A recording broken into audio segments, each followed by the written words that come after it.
నాకు చాలా అర్జెంట్ పని ఉంది, బండి కావాలి. పొలం దగ్గర పోవాలరా, చాలా అర్జెంట్ పని ఉంది. నా పని కంటే అర్జెంటా నీకు? రేయ్, అలా కాదురా. లేదు, నేను పోవాలా. హాయ్ రా. నువ్వేంద్ర ఈ బండి నడుపుతున్నావు? నేను నడిపే బండి లక్షల్లో ఉంటాయి, కనీసం ఈ బండి ఒక 50,000 ఉంటదా? రే నిజంగా చెప్తున్నా, నీతో తిరగడానికి సిగ్గుగా ఉందిరా. నువ్వు నీ బండి నీ వాలకం. నిజంగా చాలా బాధగా ఉందిరా. ఫ్రెండ్షిప్ అనేది మనిషిని చూసి చేస్తారనుకున్నాను రా, కానీ ఇలా వాళ్ళ దగ్గర ఉన్న వస్తువుల్ని చూసి ఫ్రెండ్షిప్ చేస్తారనుకోలేదు.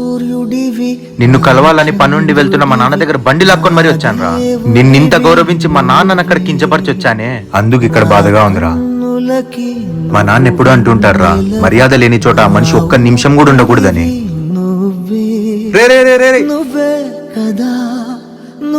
నాన్న, ఏరా పని అయిపోయిందే? నీకన్నా నాకు ఏది ఎక్కువ కాదు, ఇప్పుడిప్పుడే అర్థమైంది. రా వెళ్దాం. ఎందుకురా, ఏమైంది? అరే ఏం లేదులే నాన్న, నువ్వు రా, బండెక్కు వెళ్దాం.